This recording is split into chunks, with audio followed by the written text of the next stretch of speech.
to being able to empower young people to utilize their words and utilize their voice, and not censor them, right? Because we live in a world where us as adults sometimes, and even when I was a kid, like adults would tell me to be quiet, don't talk about this, don't talk about that. But the diatribe is important because we teach the opposite. We teach students to be able to be comfortable with expressing how you feel.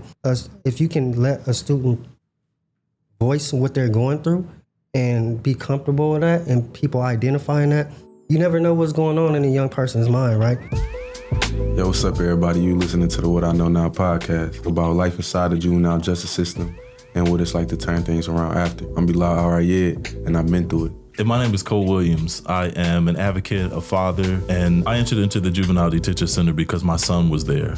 We're gonna sit down with young men and young women who've been through the juvenile justice system, just like Bilal. And we'll talk about how they got in, how they got out, and what they know now. We're here to break down those walls, have some raw conversations, and hopefully change some lives along the way. Let's get into it. And we here with Wardell Frazier Jr. How you feeling? Doing good. Thanks for having me. Yeah, it's a pleasure. It's a pleasure. Yeah. Man, this is long overdue, I feel like. I'm glad that we back on the podcast, and I'm glad that we have such an amazing guest to start us off back in this new transition. Yeah, me too. So, me too. Yeah, it's so let's get into it. Yeah. So I did a little bit of my own research. I really don't need the paper too much. But I seen, just reading through your bio, reading through your LinkedIn, that you've been in the nonprofit sector for over 18 years, and primarily in leadership roles and things like that. But how do you think that has shaped your trajectory when it comes to this work? Yeah, so, I feel like for me, one of the things that stands out is that I have been in the trenches, from a long time ago. 18 years is a long time. I feel like that kind of like shows my age a little bit too, right? But because of that, I think sometimes you get like leaders who can be up high and look down low and not necessarily know what is going on with the people who are actually doing the work on the ground. So I feel like I've been prepared to be in this type of role with the Diatribe as executive director because I've been in the trenches. Like I started literally from the bottom and leading and helping in after school and summer programming at Camp Hall Elementary before they rebuilt Camp Hall housing in that area over there in Grand Rapids. So like I've literally just ran into a young lady the other day who like stopped me in family fair, like, hey, are you Mr. Frazier? I used to go to Camp Hall. Remember me from 4th grade? I'm like, wow, it's wild. So, those type of situations let me know that I'm in the right space and I'm in the right opportunity to make change in it.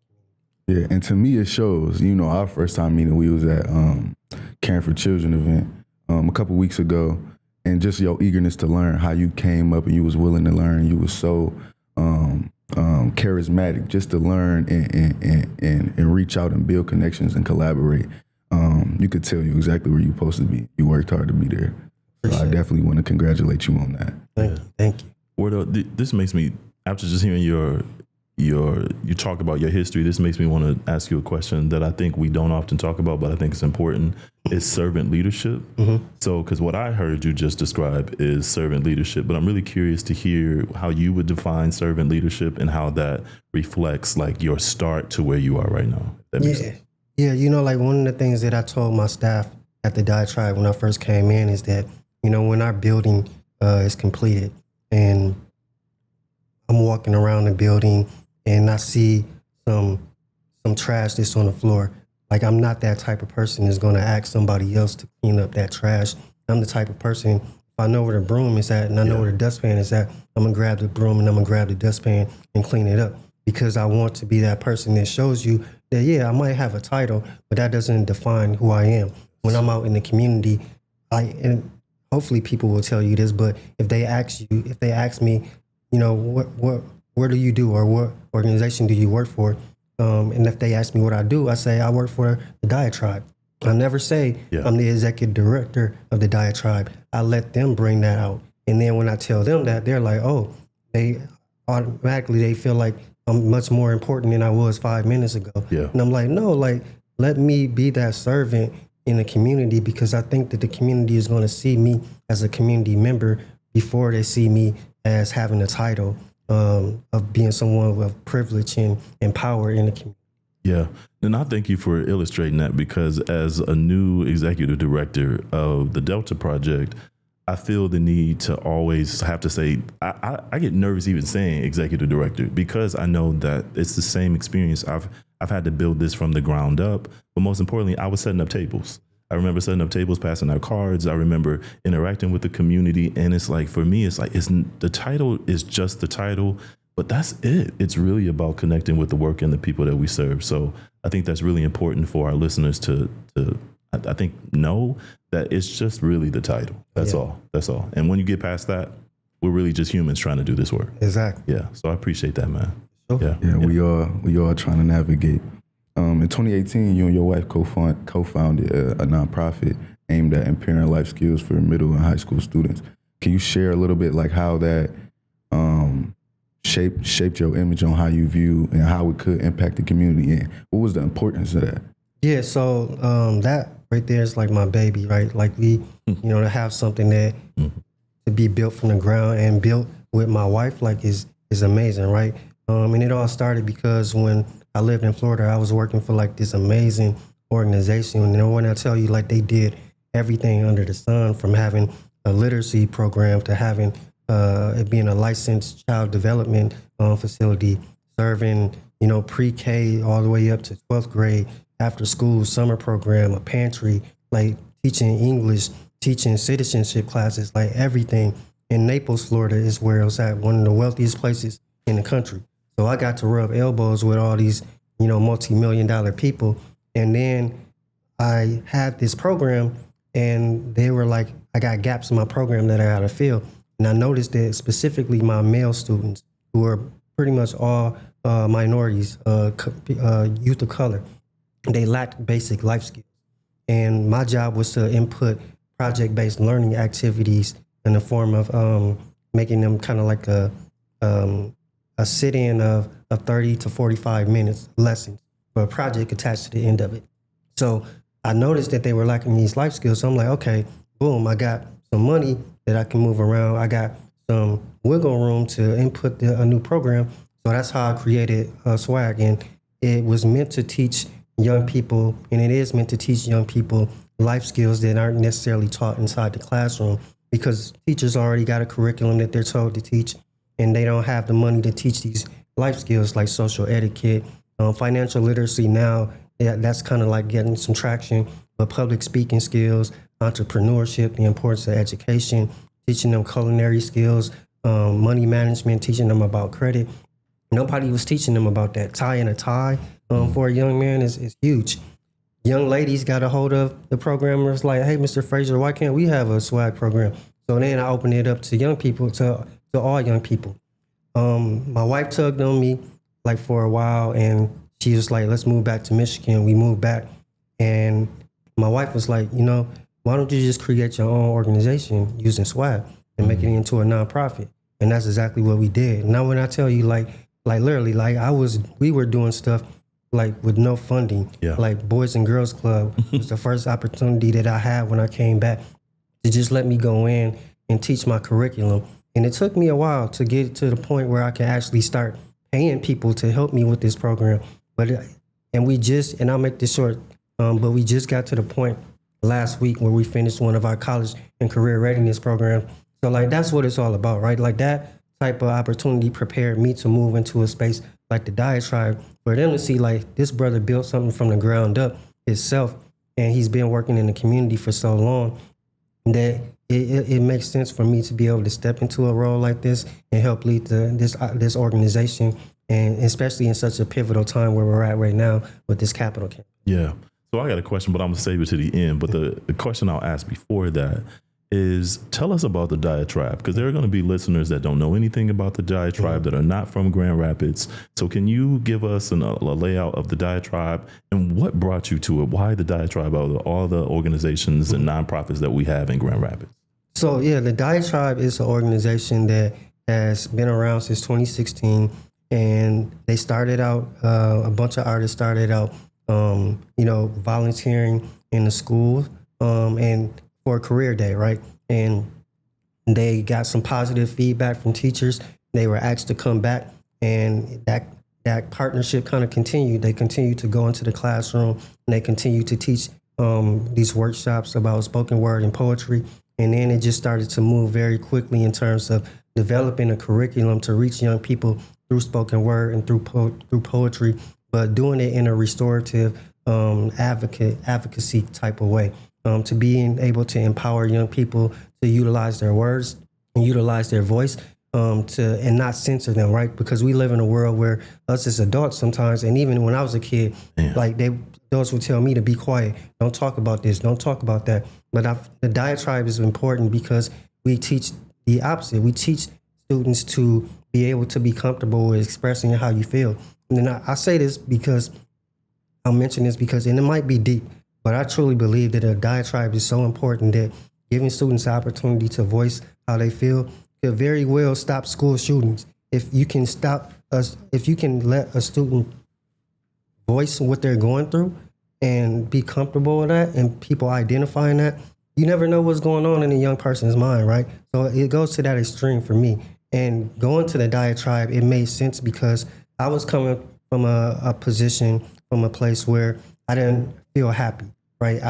Like if anybody knows me, they know like I love being in the community. I love networking. I love my heart is in serving. And I felt like I needed a transition. Like I felt like I needed something that would help me to define my leadership and help me to give back in the best way possible, because I felt like I hadn't always got the type of leadership that I wanted to give others. And this is the perfect opportunity. I was talking about my major used to be graphic design, and that is kind of like one of the things that really, moved me towards the diatribe. Like, wow, like I still have this love for art, even though I don't consider myself an artist per se. But Shayna, if you ever listening to this, she will tell you the exact opposite, that everybody is an artist. She's one of our leading teaching artists. But yeah, man, like it's a great opportunity. Not only do we advocate for young people, but advocate for artists in general, advocate for them to be compensated. The 49507 project is a mural project that, many murals that have been completed around the 49507 area code. That's exactly where our building is going to be. And it's going to be a hub of umbrellas of every type of resource that you can think of will be in that building. Man, I remember coming in contact with the diatribe long time ago when I was volunteering, and I remember I used to write, and I used to do poetry. I don't do it as much as I remember, but I remember watching them interact with young people and being able to see their growth over time. So it's really glad to hear their evolution and the continued work that they're doing to give voice or to help young people find their voices and giving a space for them to create that. Yeah, 100%. How do you see art as serving as a catalyst for the young generation? So I feel like that art is something, and poetry is something that it resonates with the world. I think specifically when you think about West Michigan, I love my hometown. I love my city, Grand Rapids, but we got work to do in terms of making sure that everybody feels included, right? Like I think that, I love the fact that we are building, a amphitheater. That's going to be a part of the arts and culture scene, right? I love the fact that we're building a soccer stadium. Like I get it, like in the business sense of bringing people here to the community. But I think, the arts and culture scene is something that is lacking support. And I think that we have an opportunity to be that catalyst, especially like in Burton Heights, right? Like I grew up in that area. Like I was telling somebody the other day, we just had our press conference to launch our public campaign, public aspect of our campaign, and telling those folks that I used to ride my bike from Buchanan and Dickinson every single day to go through Burton Heights to go to Garfield Park to play basketball, right? So these are the type of situations that create opportunities for young people and artists with the Emory Arts and Culture hub that we're going to be building. So it's a catalyst to, I think I look at it as like an incubator, right? Like one day to look up and say like, oh, this famous young person that's now a grown adult, they got their start at the Emory Arts and Culture hub, doing spoken word performances, right? Is history being making? And I think that we need to pay more attention to the arts and culture scene. And I think that once we do, then it really will open eyes in our community, especially in West Michigan, with so much of this political climate where we're at right now, the economy, as well. Like, I think it's something that really can speak volumes and really cause a lot more healing than people may be able to realize. Mm-hmm. So for my next question, as the executive director of the Diatribe, what do you see for the Diatribe in the next 5 years? The next 5 years, what do you see? What's the next big thing? Yeah, so one of the things that I love to do is kind of shout out people in terms of the work that they're doing. So I give this kind of analogy a lot. So a few of my favorite places to go to is the Last Mile coffee shop, Sip Coffee and Cocktails, Hall Street Bakery, the 1530, whenever they got events at the Grand Rapids Center for Community Transformation.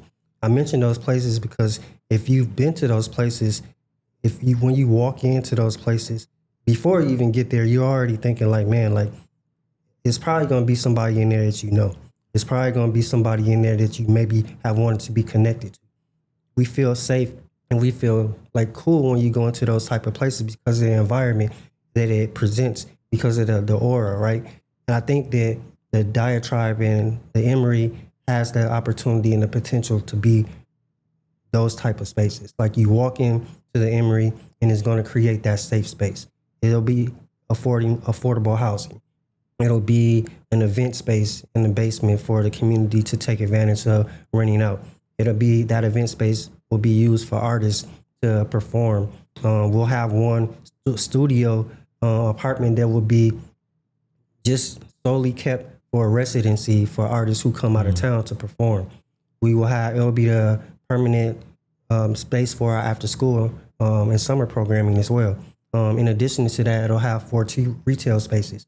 So in 5 years, I see the Diatribe and the Emory being a space that is going to create more economic, a higher economic status in the Burton Heights area.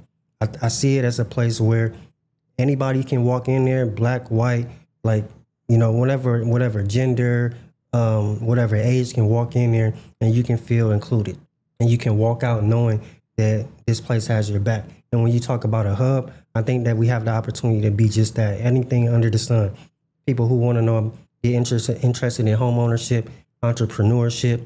If you want to have a headshot taken there, if you want to come and have a cup of coffee there, like everything under the sun, I think that the Diatribe has the opportunity to present itself as. And I think that as long as we can continue to get the community on our side, which I think they are, it's a great opportunity for us to continue to grow. Can you speak a little bit to the economic growth of like young people, right? Because we start off these nonprofits and we do a really good job of like getting them off. Well, it's a struggle to get them moving and get them off the ground, right?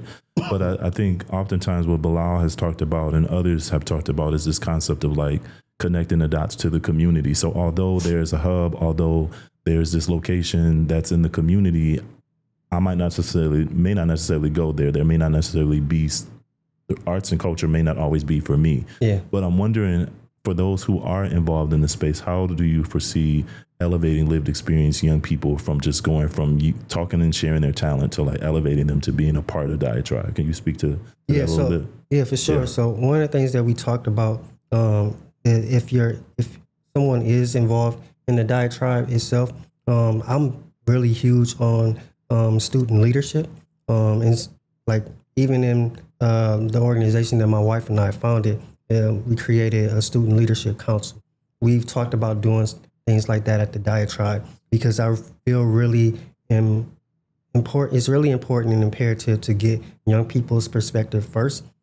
Because as adults, sometimes what we do is we create these programs, we create these initiatives, and then we present them to young people, and they're like, we think that that's what they need, and we think that's what's cool for them. And then we find out, oh, it's not working. And why is it not working? Is because you didn't involve the very people that it's going to impact.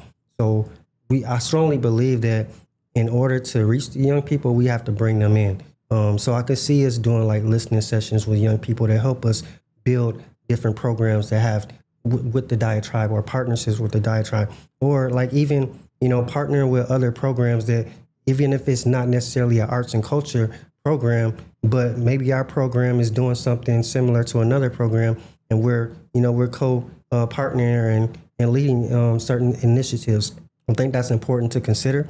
I think West Michigan has work to do in that space because a lot of times we work in silos, unfortunately. And when it comes to after school programming and summer programming, it's about the numbers, right? Yeah. So in their mind, they're probably thinking, why should I work with this person when I want my numbers to be up? But I think if we want to give the youth a chance, like, why wouldn't I send them to Boys and Girls Club?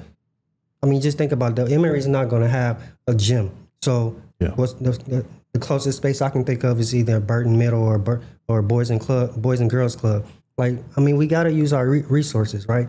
So my mindset is getting the youth involved as much as possible. And I think it starts with utilizing their voices and getting their input first before we create something and put something in motion for action. Hey everyone, it's Nick here with a quick news break in the middle of this episode, What I Know Now. By the way, this is my first time ever doing something like this, so if I stutter or stumble, I mean, just give me a break.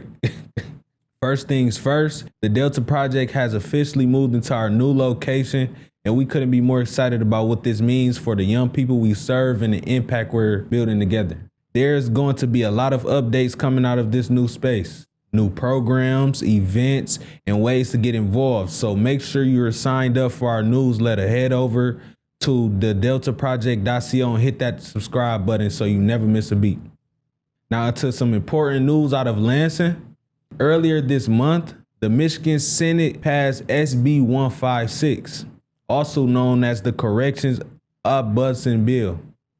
This legislation will bring independent oversight to the Michigan Department of Corrections, a major step forward in promoting transparency and accountability for incarcerated people and their families. The bill still needs to pass in the House and be signed by the governor. But this unanimous Senate vote is a strong signal that change is coming. Shout out to the Citizens for Prison Reform, Senate Salvia Santana, and Ombudsman Keith Barber for pushing this forward. This matters to us at the Delta Project because it shows what's possible when community members and advocates raise their voices to demand fairness reform in our system. And speaking of community power, we're teaming up with the West Michigan Whitecaps on Tuesday, July 9th for their Black Sox Appreciation Night. This is more than just a baseball game. It's a night to celebrate, honor Black contributions to the game, and support youth justice reform at the same time. A portion of every ticket purchased through our special link will directly go back to the Delta Project to help fund our work. So grab your tickets now in the link in the description and in the bio. Bring your family, friends. It's going to be a great night for cause. I'll see you there. You've been recognized with several awards, including Crane's 40 Under 40 and the South Kent's Chamber's Fabulous 15 Under 40. How do these accolades reflect your work, and how do they motivate you moving forward? Yeah, like for those, like both of those awards, like were any awards that I received. And can you explain to us what those awards are? Oh yeah. Sure, yeah, definitely. So the Crane's 40 Under 40 award was awarded to me for the work that I've been able to do with founding my organization, SWAG, Succeeding While Achieving Greatness. In addition to when I received that award, I was previously with the Rapid, operating as their community relations and external government affairs specialist. So a combination of those two things, and along with the combination of the work that I've kind of done throughout my career, kind of highlighting these emerging business leaders in West Michigan. So I was honored to receive that because I feel like that's definitely a very prestigious award to receive. It's one of the first that I can say in my family, like nobody else in my family has ever received that award. So like it's something that I'm really proud of. The Chamber's Fabulous 15 40 Under 40 award was kind of like their inaugural award ceremony that they were kind of piloting. So I was happy to be a part of that first cohort of recipients. But even, for those 2 awards and any other awards that I received, I always tell people like it's cool, like it's nice to get these awards and these accolades, but I don't do it for that. I don't do the work that I do because I want to be seen or I want to be recognized. Like, it is nice that people actually are looking for a view and actually noticing what you're doing. But to me, like, take any of those awards away, any of those accolades away, like, there's no amount of money or no amount of awards that somebody can give me that would put a value on what I feel like my worth is, or would stop me from giving any more energy towards the work that I do, right? Like, that doesn't define me, right? Those awards don't define me. So without those, I would still be doing what I'm doing. But it's nice. It is nice when you get recognized and people see the work that you're doing, because, especially when you're building something, you like, I was telling you, like, I was beating down doors, calling people, trying to get people involved. So it is nice that people notice. But I will say again, like, I don't do it for that. I do it because I care about the community. So let me ask you this, right? I had to put my paper down because sometimes I can get caught in the trying to answer the questions or ask the proper questions and miss the opportunity to be human. I'm really curious to know, can you describe the boy that was on the bike in your neighborhood and the man that you are now, right? Because when I think about little boys in neighborhoods where they may not often see themselves in these spaces, how did you go from being a boy on the bike and navigating through your neighborhood to being this man that we're sitting next to with the tenacity and the will withal? Because I think it takes a lot of will and courage to be knocking on doors and getting no's. Because I know a lot about those no's that we get when you knock on these doors. But tell us a little bit about how did you arrive here? Who were your models that shaped this out for you? Yeah, it's funny. Like, that little boy. It's the first time anybody's ever asked me that question. Like, that little boy was someone who was not confident, like, in who they are. Like, I used to get teased for being short. I used to get teased because I had freckles. So it's like, it brings up a lot of emotions, and being bullied as a young person. I was like soft-spoken, and people used to tell me like, yeah, he's so shy and didn't want to talk. And it wasn't until like, and this lasted like from like elementary, middle school was like horrible, but and then up into high school, it started to change a little bit when I found that I was good at basketball and I was good at sports, because I realized that it doesn't matter. Like, you can say whatever you want to say about me on a basketball court. It don't matter how tall I am or whatever. Like, if I got skills, I got skills. And that gave me that confidence. I feel like I started to have like that short man's complex. Okay. Like, I used to talk junk to people on the court because I knew that my skills could speak. But I still had that shy, quiet part about me.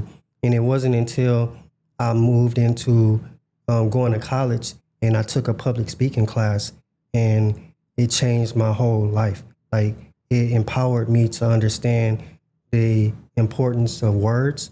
It helped me to realize that as a young person that I wasn't shy and I wasn't quiet. It was just that I value conversation and I don't like small talk. So conversation that I have, I want to make sure that there's substance involved in it. And it took me a long time to realize there was nothing wrong with that, with me in terms of that.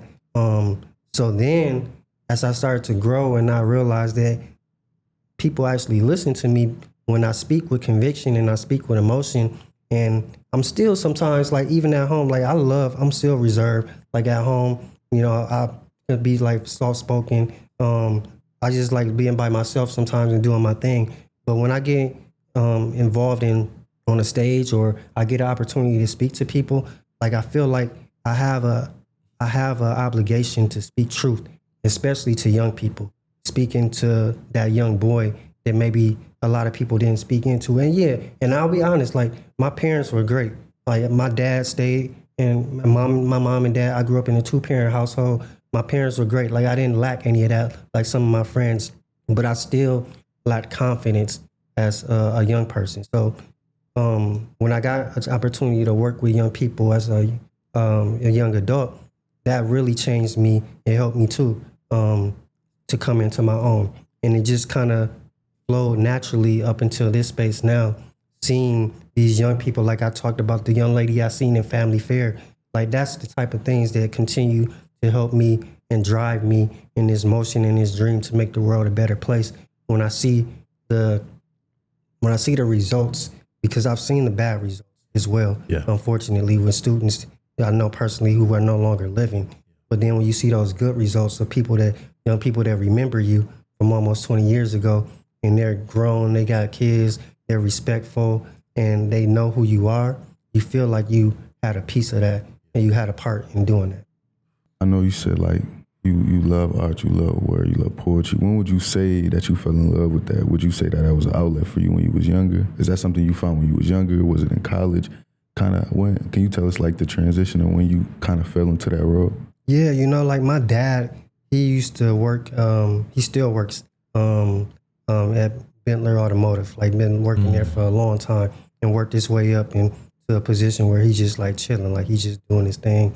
Not worried about retiring because it's not, pressing. But anyway, he used to have these opportunities. He used to take time out his day at work and print my brother out Ninja Turtle pictures and like at work, and they were like super cool and dope. And he would bring them home and we would color them. And like that was like his art time with us, right? And he wasn't really like an artistic person in that sense, but he's kind of like that woodshop person. Like anything you want built, like my dad could do it, right? And that kind of got me first involved in really loving art.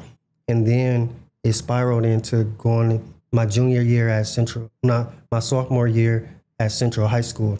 I got involved in the art class at Central. And I sketched this Muhammad Ali picture where it was like it was so dope. I wish I would have kept it. But it was like in different squares. So you had to shade in different like sequence of these squares to actually make it into a portrait. And it was like some of my best work that I did. And from then I went to East Kentwood and I got involved in graphic design because of that art class and because of my dad. And that's when I really fell in love with art. It was when I realized, similar to what we're doing with the Emory, when you can take something that never existed or something that was old and make it into something beautiful. It's kind of like the thing that drives me, because I sometimes look at life the way I look at art, in a positive and a good way, positive and a negative way. Sometimes is that I'll get done with a portrait and I've done everything that I can with that portrait, but then because I can sometimes be such a perfectionist, I go back to tweak that portrait because I want it to be just right. And I feel like that's kind of resulted in my work that I do now. I wasn't going to ask this question, but I'm going to ask it since you brought it up. How has your father shaped your worldview? I was just about to ask. Because what you said was pretty powerful, right? And we sit in this space with a lot of young men and young women who talk about fathers, but they're not positive, right? Or their experience with their dad isn't always healthy. So I'm really curious about like that. And does your dad know that he was a part of helping shape this lens for you? Yeah, that's it's been really important for me growing into a man, being a part of having friends, close friends a lot of close friends who did not grow up with their fathers, who did not come from two-parent households. It's been very important for me to have that. My dad played a great role in my life because he was like that dad who was coaching on my basketball team, the dad who was giving my teammates rides home, when they needed them, traveling to my AAU games and like coaching us in our Gus Macker games and my high school basketball games. And like my parents and my dad has always been there. Like even, like I'll say this, like even, like, cause I did my research too and like talking about, the criminal justice system, even when I got into some legal trouble, my dad was there. I got in trouble in a situation where thank the Lord, thank God that I only had to spend like 8 days in jail for this traffic related incident that I had. But I got shipped off to like Oceana County or something like that. My dad came and got me out of there and drove me all the way back and paid my bail. And the judge told me that you should be thankful that you have a father who will do something like that. And after my mom and dad got divorced, my dad didn't leave. My dad didn't stray away. He still stayed and helped mold my brother and I into the young man that we are today. And I am thankful for that because, as I said, a lot of my friends and some of my family members did not have that. So I am very thankful that I am one of the few who did get a chance to grow up with a positive male role model in their household. Thank you for that. What do you think is the importance of having a male and a father, like in your life at a young age? Like, I know a lot of people got so many different thoughts. Some people think, I was fine without him, you know, without even like addressing that trauma. Some people think that, I know I would be a whole different man if I did have a father in my life. But how do you think, not even speaking from your experience, but even just speaking just from your ideology on how you think a father plays a role in a young man's life or even a young woman? Yeah, that's a really important question. And I think for me, like, I view fatherhood as something that it is important to have that male role model in your life. And from experience, it has helped me. It has helped to mold me into the man that I am today. And when I think about myself being a father, I think that has kind of trickled down to me as well, because like I personally couldn't imagine growing up without my dad. Like, I don't even know what I would have done or where I would have been. But I've seen a lot of my friends who have been hurt from their fathers. And, you know, it's weird because some of their fathers have kind of been like semi in their life or in their life, but still not positive people, right?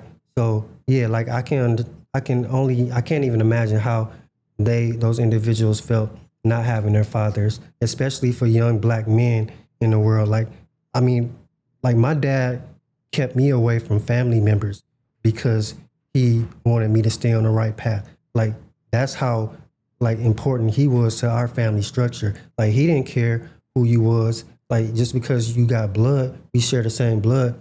If you are gonna corrupt my sons, his thing was like, okay, like, yeah, like, let's just cut this out right now. So it was times I couldn't spend the night at some people's house that were literally like my family, and my blood people, because of things that they were involved in, right? Like, so that's how important it was to me, and I instill that into my young boys now. Like, it's great because you have those generations now, right? Like, literally, like, bro, when I tell you, like, if I walk into a room and my boys are with me and my dad is there, I don't exist.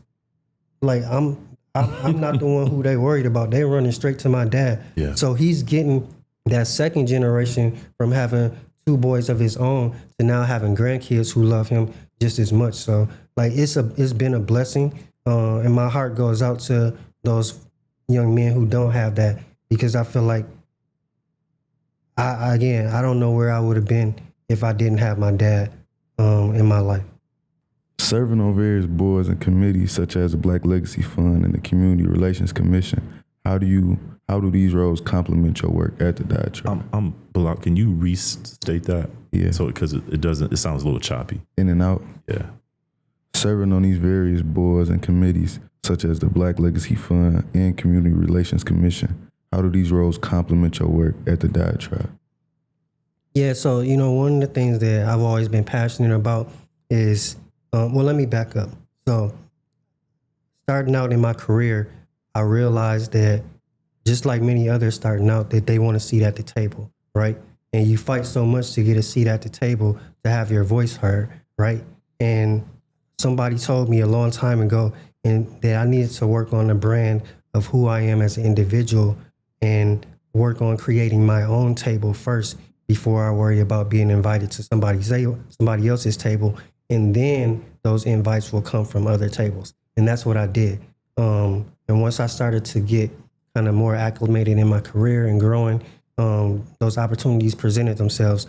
So ones like the Black Legacy Fund is like one of my favorite places to serve on. The Community Relations Commission, definitely, literally we just had a meeting yesterday. One of my favorite ones to serve on is because similar to what I described about the Diatribe and us giving young people a voice, the Black Legacy Fund, we give opportunities to Black-owned and Black-founded nonprofit organizations that, we're doing the same thing that I was doing, trying to get funding, trying to scratch and claw to just be heard. And that's what happens at the Diatribe, right? Like we run into these young people who are kind of crying out for help. And it's a resource right there.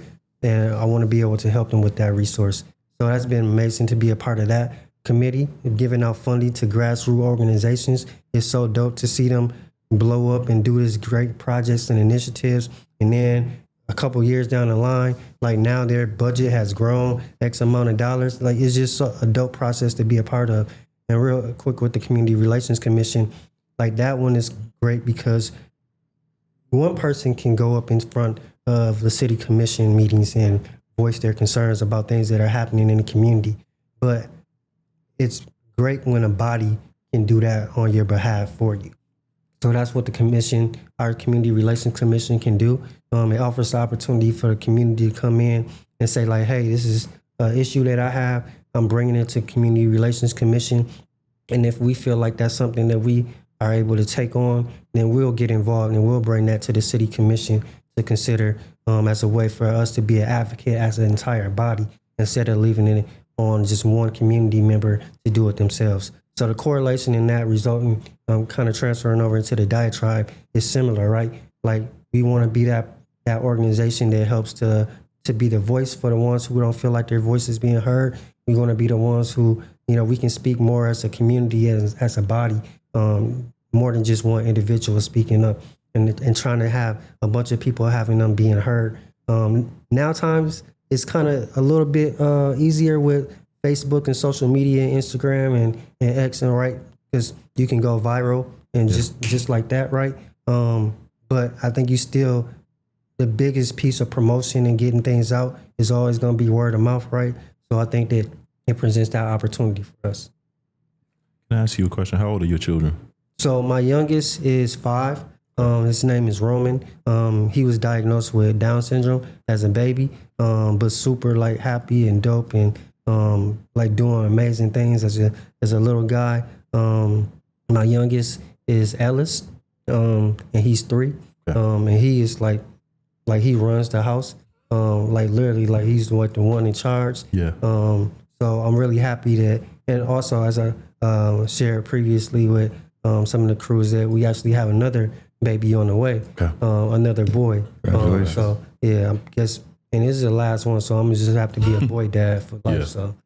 So you talked about Black legacy. So I'm really curious when you think about your children, and you think about all the work that you've done and the accolades. How does that fit into the legacy you are creating or want to leave to your children?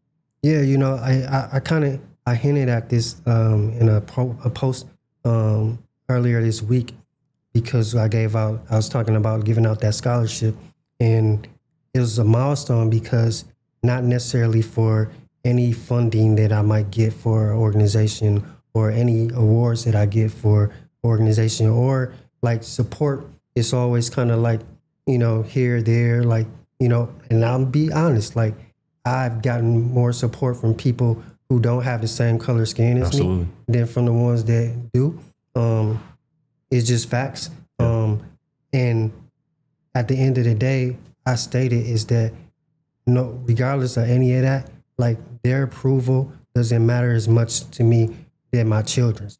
Like I want my children to know, my boys to know that their mom and dad are out here doing great work and they're trying to change the world. Like that's why I created SWAG. Like that's why I do the work that I do with the Diatribe and many other community initiatives that I'm a part of, is because I want my boys to look up and say like, yeah, like my dad is somebody who has been doing this work for a long time, because like that old saying of good stock, right? Like I understand the importance of investing into young people because one day my boys could be sitting across a desk from a young person that I mentor or I poured into, and they realize, oh, Frazier, your dad is Mr. Wardell Frazier? Oh, I know you come from good stock. Why? Because it's not always about what you know, it's about who you know, right? Yeah. So I want to continue that legacy for my boys and establish generational wealth, to eliminate generational curses, things that I've gone through as a young person. Like that's my goal. So as long as whenever my wife and I are long gone, like as long as my boys know that their dad was out here doing good work in the community, that's all that matters to me. It doesn't matter about the money that I make, or the amount of money how big my organization gets, how big the Diatribe gets. That's the most important thing to me, outside of God. Yeah, yeah. What do it mean to be a pillar in your community? Because you kind of established that presence already. You're a pillar in this community. What is the importance of that to you? And what is the importance for the community for you to be that person? And as you reflect on your journey, as you reflect on over the 18 years that you spent during this work and doing this, as you reflect, what advice would you give to emerging nonprofit leaders or emerging people who plan on starting something, plan on doing something? You know, I know you got mad pushback. I know you got discouraged during your way. Mm-hmm. You got so much experience into this space, and your insight is very valued. So, as you reflect on it, what advice would you give to young people or even emerging leaders that's trying to, bring something? Yeah, like I being a pillar in the community, like that even sounds like crazy to me, because I'm like, man, like that's what people view me as. It's like, when you're doing the work, you don't really view yourself as that top person or whatever. Like I don't see any levels to it, even though I know that they're there, right? But I think that puts me in the mindset and in the space of understanding that I have a responsibility, right? So the things that I used to do when I was younger, I'm not going to do those things anymore. Like places that I used to hang out at, I'm not going to go to those places anymore, because I had that responsibility. Like I'm conscious of what I post on social media. Not saying that I censor myself, but I'm conscious of who is viewing that. I'm conscious of places that I put myself in, because I know that I have a responsibility to the youth that I've already served, to the community that I love so much, and individuals that I may interact with in the future, right? So I'm very conscious of that, and I'm very mindful of that. But I would say for anyone who is looking for advice, as an emerging nonprofit leader, something that I had to learn myself is to operate in who you are and your authenticity, right? It took me a while to be comfortable to do that, because I did hear a lot of no's, and I thought that I had to dress a certain way, or I thought that like if I got tattoos all the way up here, and now like I don't mind, I don't care about walking into a space and showing who I am. Like when I was in high school, my hair was like way down here with braids, and I grew my hair back out because I'm like it doesn't matter what I look like. It doesn't matter how many tattoos I got. It don't matter what kind of designs in my hair I got. When I walk into a room full of funders, investors, donors, networking, it's all about the message that I can convey. And that's what I would tell to people who are coming up, is that, don't be so much worried about the outside appearance of things, right? Like do what you do, grind, keep grinding, get you a mentor, because a lot of times what holds us up is we're scared to ask for help, right? Get you a mentor, be a part of volunteering, network as much as you possibly can, treat people good. The reason why I say treat people good is because I've gone through various different nonprofit organizations and working. Some of those same relationships that I had 8 years ago, I got those same relationships today because I treated those people good. So for me, those are some of the things that I would talk about and give advice on for a young person. And just let them know that like it's not always gonna be like that, right? You eventually you're gonna get to where you want to be. You just got to keep putting in the work and understand that who you are is who you are. If you feel in your gut that you're doing the right thing, then keep doing the right thing and don't let nobody stop you. You answered the question that we would typically ask with a what I know now. So you broke that down for us. But so I guess I'll end the question with our North Star to the Delta Project is how do I become something I don't see? Mm-hmm. What would you say to a young person who hasn't seen this, mm-hmm. who doesn't know you, but want to become what they haven't seen based on your experience? What would you say to them in terms of this is how you could become what you don't see? Yeah, I would say to have an open mind, right? I think a lot of times that we put ourselves in a box before other people even put ourselves in a box, right? And sometimes that hinders our success and us being able to be the things that we had no idea that we could be. I would tell them to not hold things against people who are telling them that they aren't anything or they can't be anything, because I heard a good quote from Mike Epps the other day is that he doesn't hold anything. He treats people right who treated him badly when he was younger, because he doesn't fault them because they didn't know who he was going to become. They had no idea who he was going to become. And I wish I would have thought about that when I was younger, in that aspect, to think like, okay, I got this grudge against this person because they talking about me, they teasing me, but in all actuality, they had no idea who I was going to become. So I can't fault them. They just didn't know, right? That's kind of taking the power away from them and giving that healing to us, right? Yeah. I did say that was your last question, but I'm gonna hit you with one more. Then I'm done, for real, for real. No worries. How does love fit into your work at the Diatribe, your nonprofit, your family? How does love fit into all of that? Yeah, I think that's the most important thing, right? Because I've told young people that I love them because I don't know if anybody else in their household is telling them that. I don't know. I've tried not to raise my voice or yell at a young person because I don't know what their home life is like, right? Like even young men, like we have this kind of perception that, especially black men, like if I tell you, Bilal, that I love you, then that means like that I'm a homosexual or I'm gay. Like, no, like that just means like I love you, bro. Like there's nothing wrong with that, right? Yeah. Like, so I think that love is the biggest thing that we should have involved in our lives, in our career, because at the end of the day, like if you work in nonprofit, like you're not working in a nonprofit because you know that you're going to be rich. Right. Like nobody goes to work in nonprofit because they are thinking about making a bunch of money. Like you work in nonprofit because your heart, because you love the community, you love young people, you want to see them progress into being productive adults.